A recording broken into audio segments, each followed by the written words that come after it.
देवियों सज्जनों, जिनका जीवन, जिनका व्यक्तित्व और जिनका कृतित्व राष्ट्रीय स्वयंसेवक संघ के मूल्यों और संस्कारों का जीवंत और ज्वलंत रूप है, देश के ऐसे यशस्वी प्रधानमंत्री श्री नरेंद्र मोदी जी से आपकी करतल ध्वनि के साथ मैं निवेदन करूंगा कि वे इस अवसर पर अपने संबोधन से हम सबको कृतार्थ करें। माननीय प्रधानमंत्री महोदय।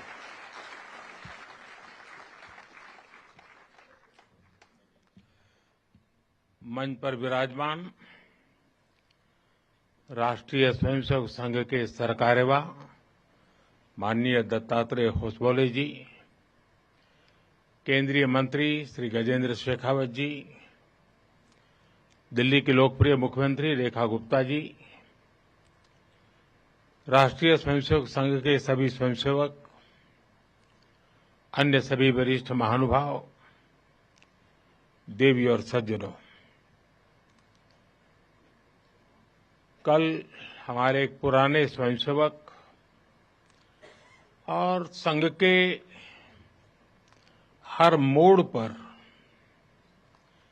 कहीं न कहीं उनका स्थान रहा है, ऐसे विजय कुमार मल्होत्रा जी को हमने खो दिया।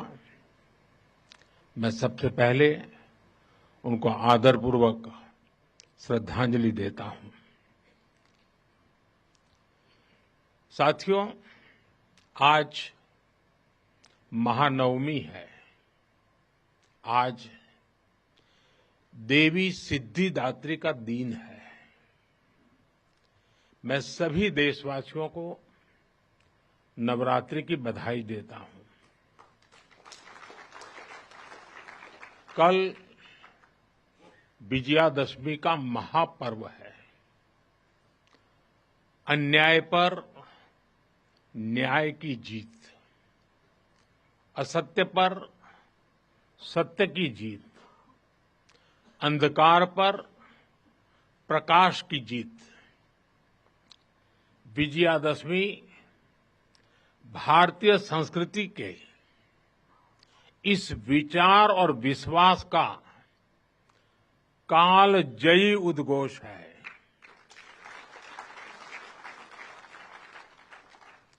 ऐसे महान पर्व पर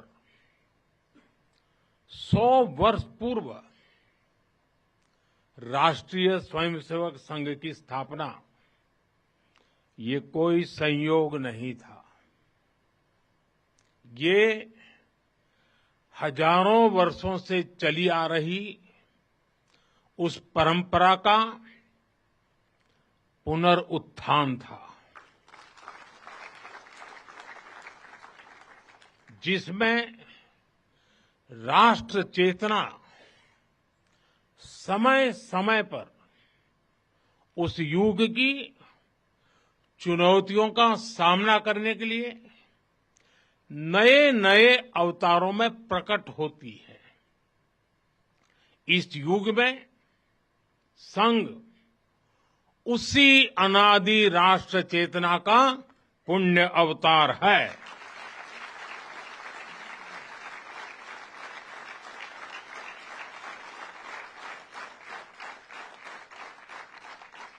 साथियों, यह हमारी पीढ़ी के स्वयंसेवकों का सौभाग्य है कि हमें संघ के शताब्दी वर्ष जैसा महान अवसर देखने को मिल रहा है। मैं आज इस अवसर पर राष्ट्र सेवा के संकल्प को समर्पित कोटि कोटि स्वयंसेवकों को शुभकामनाएं देता हूं, अभिनंदन करता हूं। मैं संघ के संस्थापक हम सभी के आदर्श परम पूज्य डॉक्टर हेडगेवार जी के चरणों में श्रद्धांजलि अर्पित करता हूं। साथियों, संघ की 100 वर्ष की इस गौरवमयी यात्रा की स्मृति में आज भारत सरकार ने विशेष डाक टिकट और स्मृति सिक्के जारी किए हैं। 100 रुपये के सिक्के पर एक और राष्ट्रीय चिन्ह है और दूसरी ओर सिंह के साथ वरद मुद्रा में भारत माता की भव्य छवि और समर्पण भाव से उसे नमन करते स्वयंसेवक दिखाई देते हैं।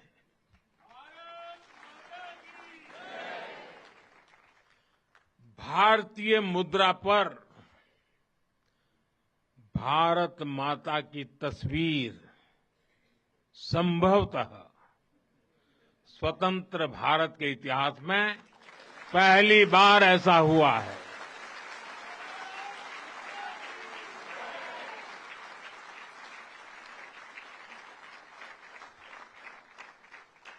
इस सिक्के के ऊपर संघ का बोध वाक्य भी अंकित है। राष्ट्राय स्वाहा इदं राष्ट्राय इदं न मम। साथियों, आज जो विशेष स्मृति डाक टिकट जारी हुआ है उसकी भी अपनी एक महत्ता है। हम सभी जानते हैं 26 जनवरी को गणतंत्र दिवस की परेड की कितनी अहमियत होती है।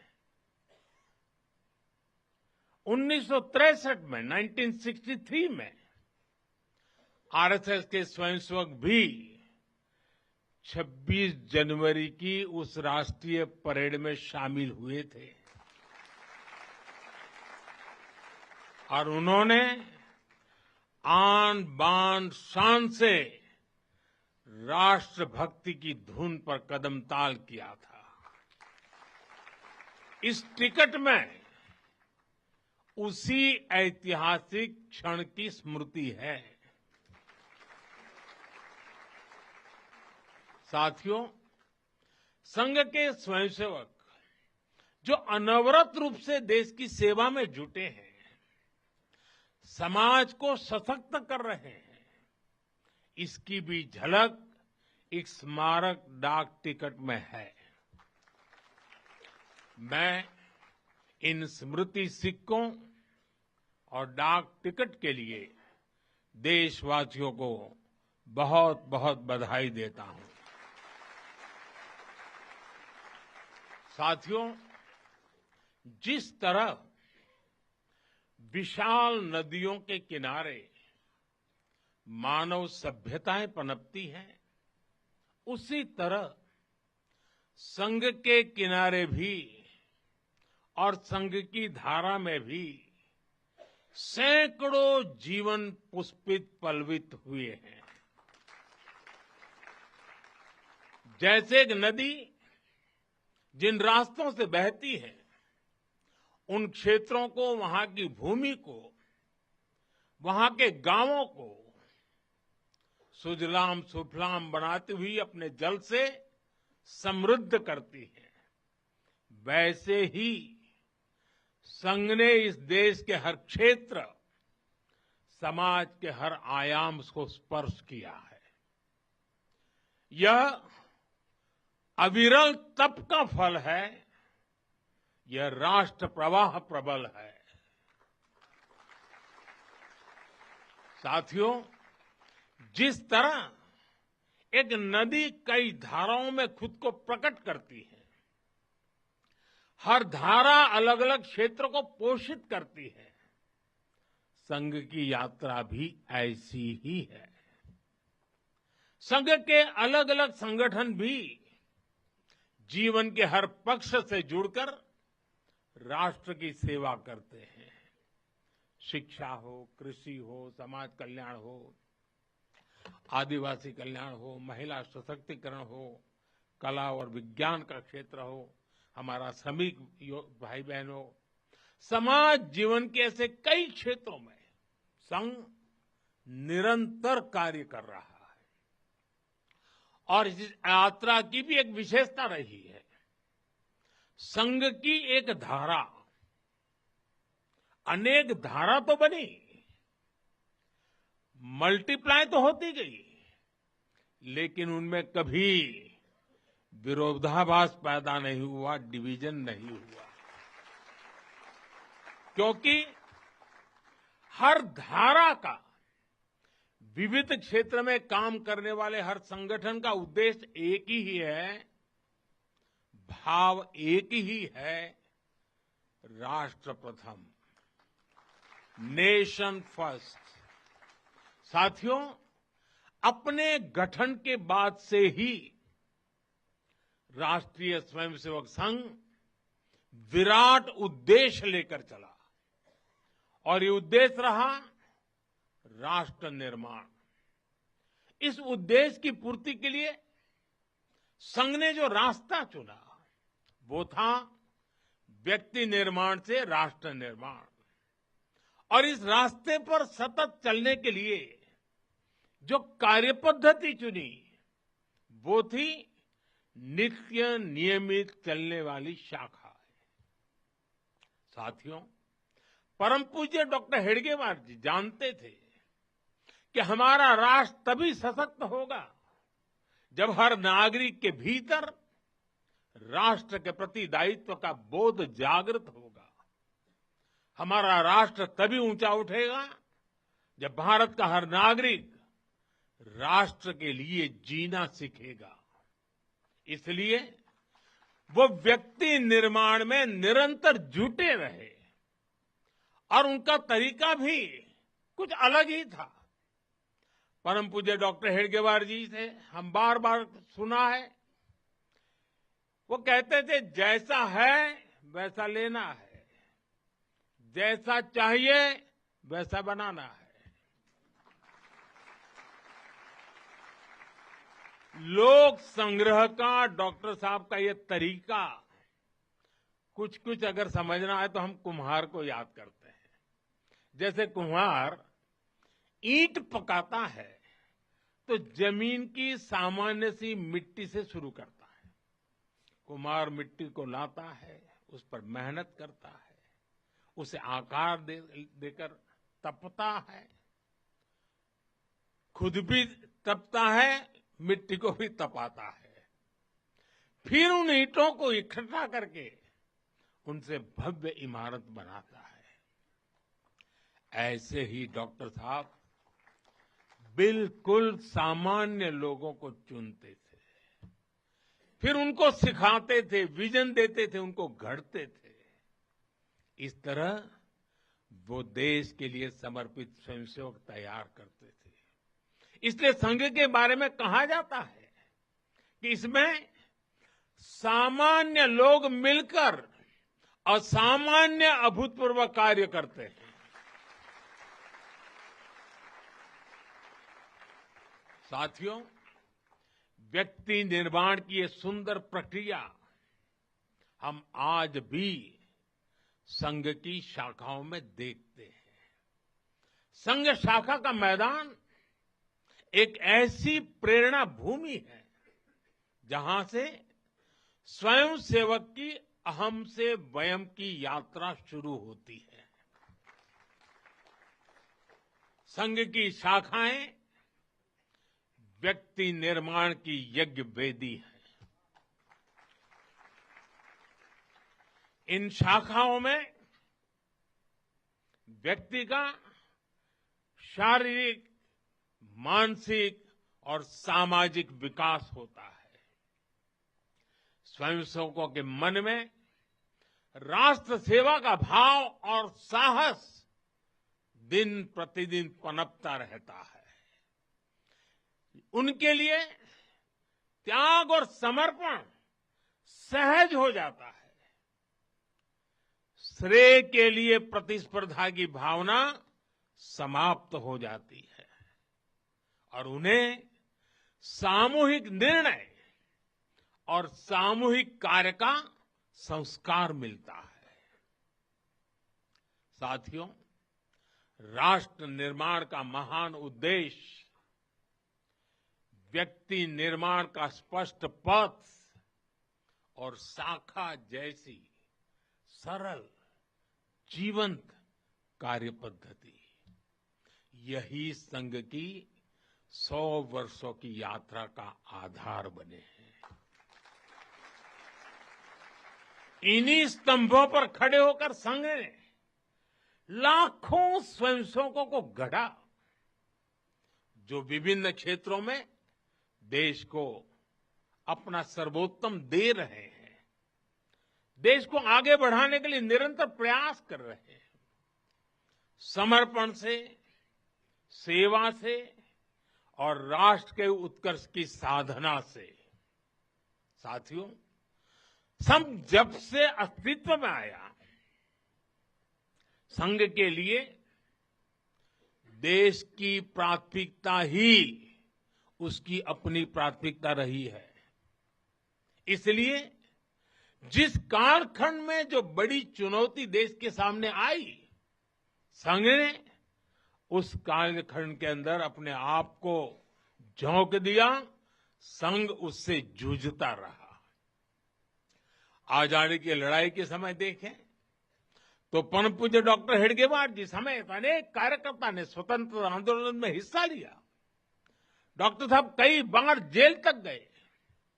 आजादी की लड़ाई की कितने ही स्वतंत्रता सेनानियों को संघ संरक्षण देता रहा, उनके साथ कंधे से कंधा मिलाकर काम करता रहा। 1942 में 1942 में जब चिमूर में अंग्रेजों के खिलाफ आंदोलन हुआ तो उसमें अनेक स्वयंसेवकों को अंग्रेजों के भीषण अत्याचार का सामना करना पड़ा।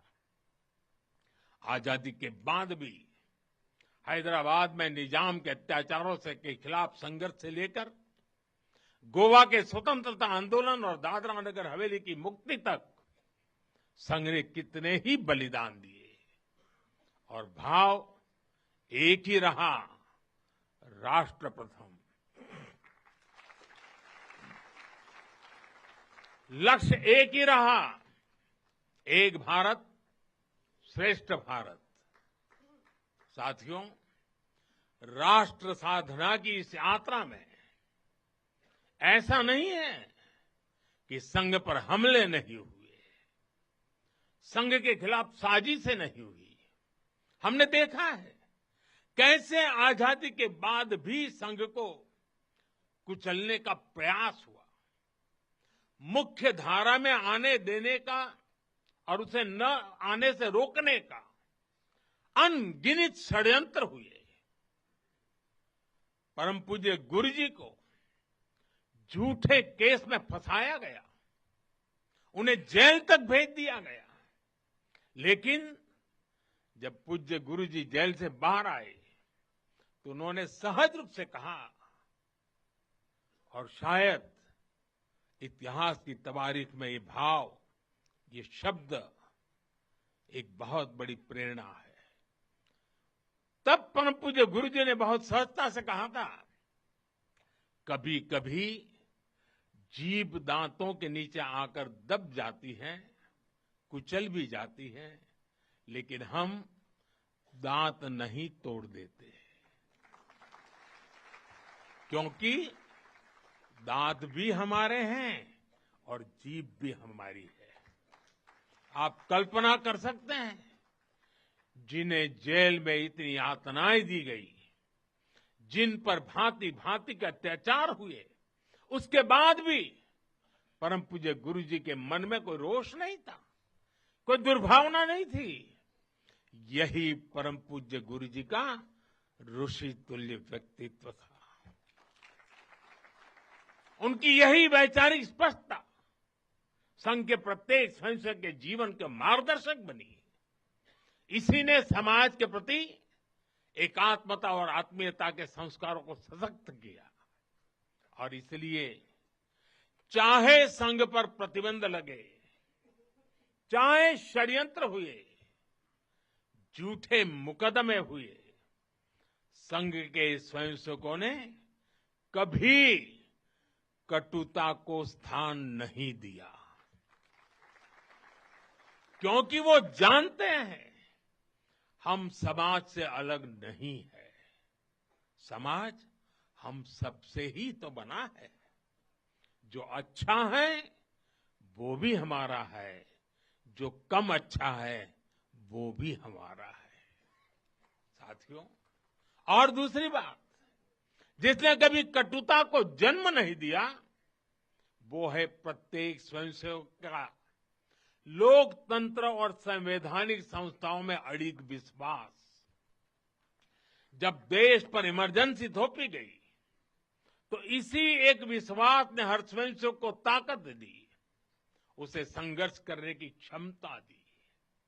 इन्हीं दो मूल्यों, समाज के साथ एकात्मता और संवैधानिक संस्थाओं के प्रति आस्था ने संघ के स्वयंसेवकों को हर संकट में स्थित प्रज्ञ बना के रखा, समाज के प्रति संवेदनशील बनाए रखा। इसलिए समाज के अनेक थपेड़े झेलते हुए भी संघ आज तक विराट वट वृक्ष की तरह अडिग खड़ा है। देश और समाज की सेवा में निरंतर कार्य कर रहा है।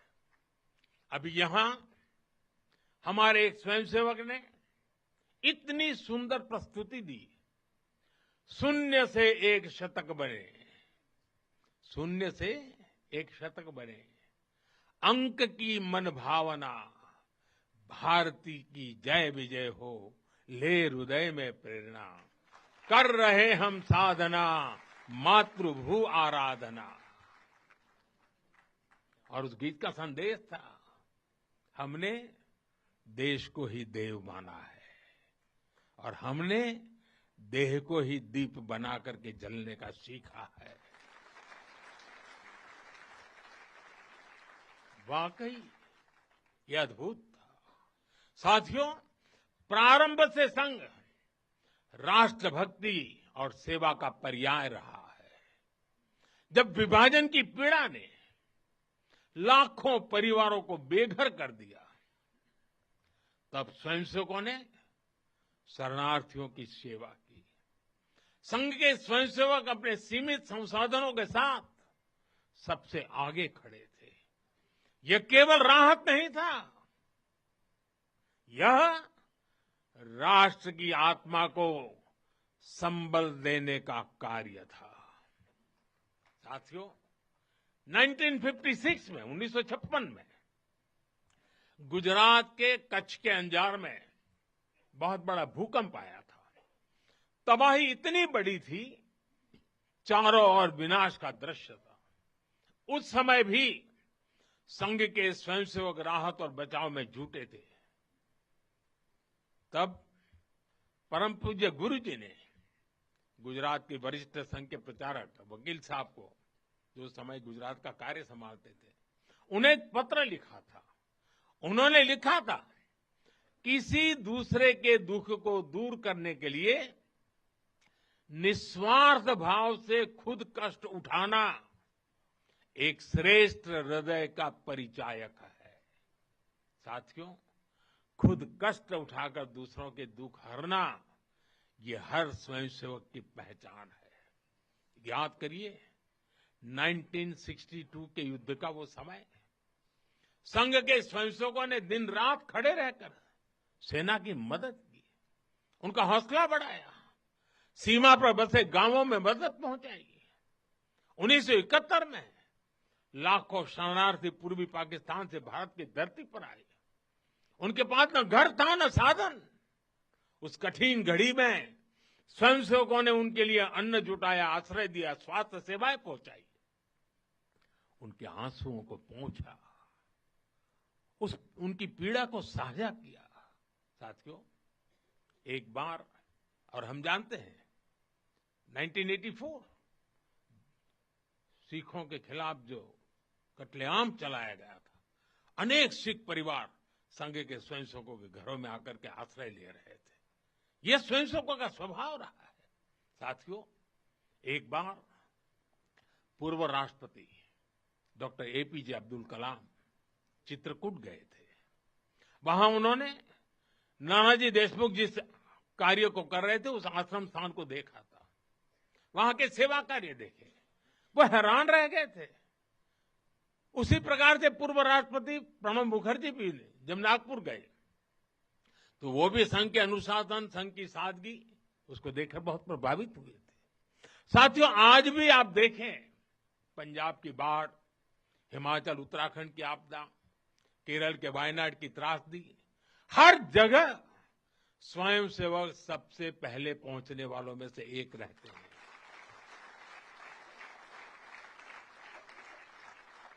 कोरोना काल में तो पूरी दुनिया ने संघ के साहस और सेवा भाव का प्रत्यक्ष प्रमाण देखा है। साथियों, अपनी 100 वर्ष की इस यात्रा में संघ का एक बड़ा काम ये रहा है, उसने समाज के अलग अलग वर्गों में आत्मबोध जगाया, स्वाभिमान जगाया। और इसके लिए संघ देश के उन क्षेत्रों में भी कार्य करता रहा है जो दुर्गम है, जहां पहुंचना सबसे कठिन है। हमारे देश में लगभग 10 करोड़ आदिवासी भाई बहन हैं, जिनके कल्याण के लिए संघ लगातार प्रयासरत है। लंबे समय तक सरकारों ने उन्हें प्राथमिकता नहीं दी, लेकिन संघ ने उनकी संस्कृति, उनके पर्व, उत्सव, उनकी भाषा और परंपराओं को सर्वोच्च प्राथमिकता दी। सेवा भारती, विद्या भारती, एकल विद्यालय, वनवासी कल्याण आश्रम आदिवासी समाज के सशक्तिकरण का स्तंभ बनकर के उभरे। आज हमारे आदिवासी भाई बहनों में जो आत्मविश्वास आया है, वो उनके जीवन में बदल रहा है। साथियों, संघ दशकों से आदिवासी परंपराओं, आदिवासी रीति रिवाजों, आदिवासी मूल्यों को सहजने संवारने में अपना सहयोग देता रहा है, अपना कर्तव्य निभा रहा है। उसकी तपस्या ने भारत की सांस्कृतिक पहचान सुरक्षित रखने में बड़ी भूमिका निभाई है। मैं देश के दूर सुदूर कोने कोने में आदिवासियों का जीवन आसान बनाने में लगे संघ के लाखों स्वयंसेवकों की भी सराहना करूंगा। साथियों, समाज में सदियों से गढ़ कर चुकी जो बीमारियां हैं, जो ऊंच नीच की भावना है, जो कुप्रथाएं हैं, छुआछूत जैसी गंदगी भरी पड़ी है, ये हिंदू समाज की बहुत बड़ी चुनौती रही है। एक ऐसी गंभीर चिंता है जिस पर संघ लगातार काम करता रहा है। एक बार महात्मा गांधी जी वर्धा में संघ के शिविर में गए थे। उन्होंने भी संघ में समता, ममता, समरसता, समभाव, मम भाव, ये जो कुछ भी देखा उसकी खुलकर तारीफ की थी। और आप देखिए, डॉक्टर साहब से लेकर आज तक संघ की हर महान विभूति ने, हर सरसंघ चालक ने भेदभाव और छुआछूत के खिलाफ लड़ाई लड़ी है। परम पूज्य गुरु जी ने निरंतर न हिंदू पतितो भवेत की भावना को आगे बढ़ाया। यानी हर हिंदू एक ही परिवार है, कोई भी हिंदू कभी पतित या नीचा नहीं हो सकता। पूज्य बाला साहब देवव्रत जी के शब्द भी हम सबको याद है। वो कहते थे, छुआछूत अगर पाप नहीं, छुआछूत अगर पाप नहीं तो दुनिया में कोई पाप नहीं है। सरसंघ चालक रहते हुए पूज्य रज्जू भैया जी और पूज्य सुदर्शन जी ने भी इसी भावना को आगे बढ़ाया। वर्तमान सरसंघ चालक आदरणीय मोहन भागवत जी ने भी समरसता के लिए समाज के सामने स्पष्ट लक्ष्य रखा है और गांव गांव तक इस बात की ज्योत जगाई है। क्या है वो? उन्होंने कहा, एक कुआं, एक मंदिर और एक श्मशान। इसे लेकर संघ देश के कोने कोने में गया है। कोई भेदभाव नहीं, कोई मतभेद नहीं, कोई मनभेद नहीं। यही समरसता का आधार है, यही सर्वसमावेशी समाज का संकल्प है। और संघ इसी को निरंतर नई शक्ति दे रहा है, नई ऊर्जा दे रहा है। साथियों, जब 100 साल पहले संघ अस्तित्व में आया था, तो उस समय की आवश्यकताएं, उस समय के संघर्ष कुछ और थे। तब हमें सैकड़ों वर्षों की राजनीतिक गुलामी से मुक्ति पानी थी, अपने सांस्कृतिक मूल्यों की रक्षा करनी थी। लेकिन आज 100 वर्ष बाद जब भारत विकसित होने की तरफ बढ़ रहा है, जब भारत दुनिया की तीसरी सबसे बड़ी इकोनॉमी बनने जा रहा है,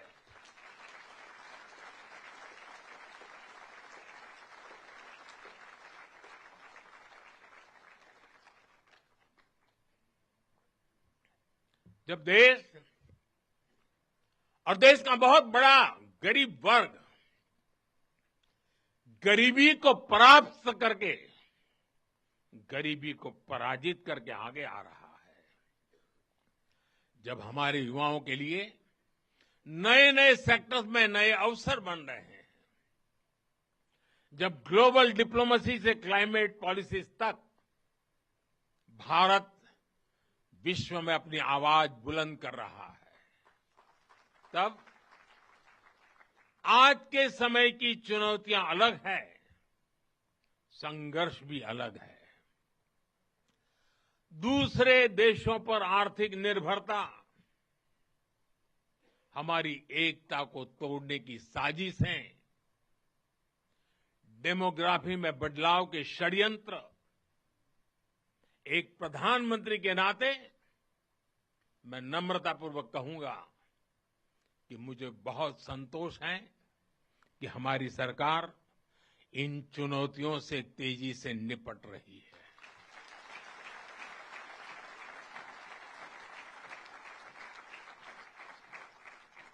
वहीं एक स्वयंसेवक के नाते मुझे ये भी खुशी है कि राष्ट्रीय स्वयंसेवक संघ ने न केवल इन चुनौतियों को पहचान की है, बल्कि इन चुनौतियों से निपटने के लिए ठोस रोड मैप भी बनाया है।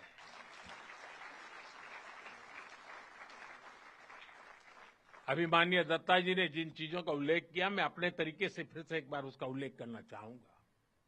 साथियों, संघ के पंच परिवर्तन, स्वबोध, सामाजिक समरसता, कुटुंब प्रबोधन, नागरिक शिष्टाचार और पर्यावरण, ये संकल्प हर स्वयंसेवक के लिए देश के समक्ष उपस्थित चुनौतियों को परास्त करने की बहुत बड़ी प्रेरणा है। साथियों, स्वबोध यानी स्वयं का बोध, स्वबोध यानी गुलामी की मानसिकता से मुक्त होकर अपनी विरासत पर गर्व करना, स्वभाषा पर गर्व करना। स्वबोध यानी स्वदेशी, आत्मनिर्भर होना। और मेरे देशवासियों, ये बात समझ के चलिए, आत्मनिर्भर ये विकल्प के तौर पर नहीं है, ये अनिवार्यता के रूप में है।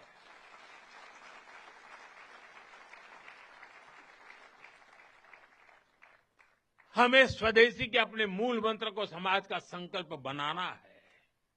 हमें वोकल फॉर लोकल के अभियान को उसकी सफलता के लिए वोकल फॉर लोकल ये हमारा निरंतर एक नई ऊर्जा प्रदान करने वाला घोषवाक्य होना चाहिए, प्रयास होना चाहिए। साथियों, संघ ने सामाजिक समरसता को हमेशा अपनी प्राथमिकता बनाए रखा है। सामाजिक समरसता यानी वंचित को वरीयता देकर सामाजिक न्याय की स्थापना करना, देश की एकता को बढ़ाना। आज राष्ट्र के सामने ऐसे संकट खड़े हो रहे हैं जो हमारी एकता, हमारी संस्कृति और हमारी सुरक्षा पर सीधा प्रहार कर रहे हैं।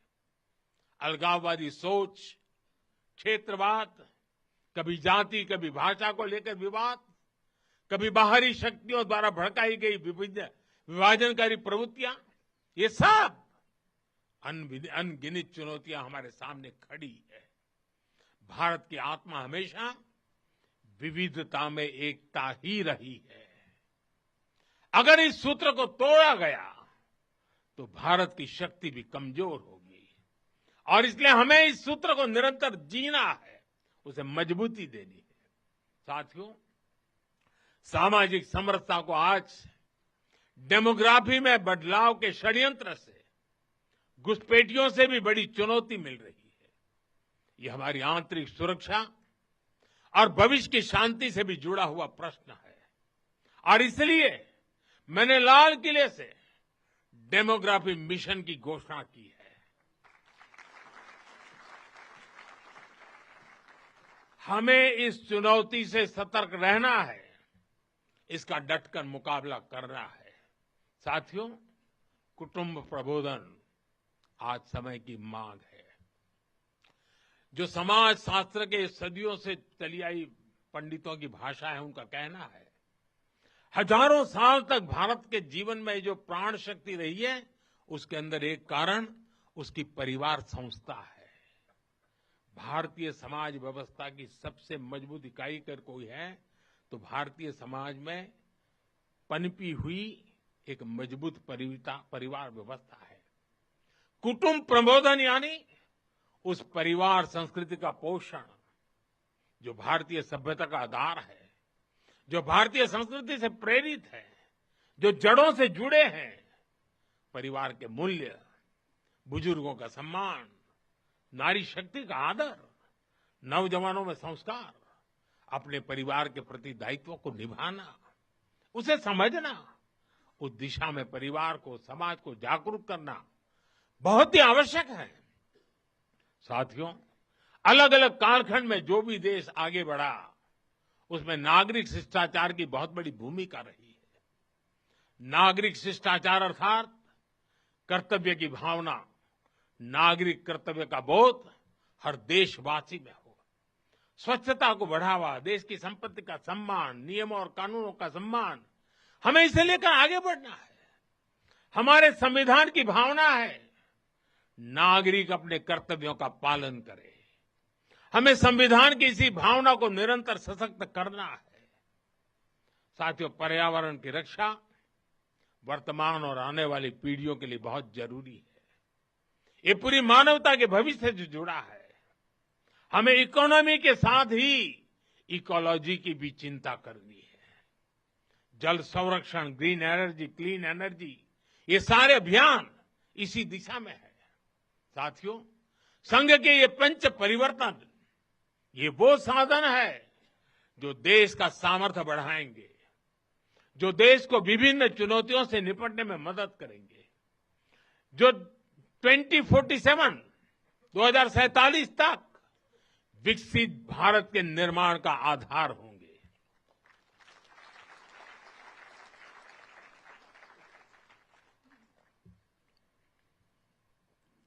साथियों, 2047 का भारत तत्वज्ञान और विज्ञान, सेवा और समरसता से गढ़ा हुआ वैभवशाली भारत हो। यही संघ की दृष्टि है, यही हम सब स्वयंसेवकों की साधना है और यही हमारा संकल्प है। साथियों, हमें हमेशा हमेशा याद रखना है, संघ बना है राष्ट्र के प्रति अटूट आस्था से। संघ चला है राष्ट्र के प्रति अगाध सेवा के भाव से। संघ तपा है त्याग और तपस्या की अग्नि में। संघ निखरा है संस्कार और साधना के संगम से। संघ खड़ा है राष्ट्र धर्म को जीवन का परम धर्म मान करके। संघ जुड़ा है भारत माता की सेवा के विराट स्वप्न से। साथियों, संघ का आदर्श है संस्कृति की जड़ें गहरी और सशक्त हो। संघ का प्रयास है समाज में आत्मविश्वास और आत्मगौरव हो। संघ का लक्ष्य है हर हृदय में जन सेवा की ज्योति प्रज्वलित हो। संघ का दृष्टिकोण है भारतीय समाज सामाजिक न्याय का प्रतीक बने। संघ का ध्येय है विश्व मंच पर भारत की वाणी और भी प्रभावी बने। संघ का संकल्प है भारत का भविष्य सुरक्षित और उज्जवल बने। मैं एक बार फिर आप सभी को इस ऐतिहासिक अवसर की बधाई देता हूं। कल विजयादशमी का पावन पर्व है। हम सबके जीवन में विजयादशमी का एक विशेष महत्व है। मैं उसके लिए भी आप सबको शुभकामनाएं देते हुए मेरी वाणी को विराम देता हूं। बहुत बहुत धन्यवाद।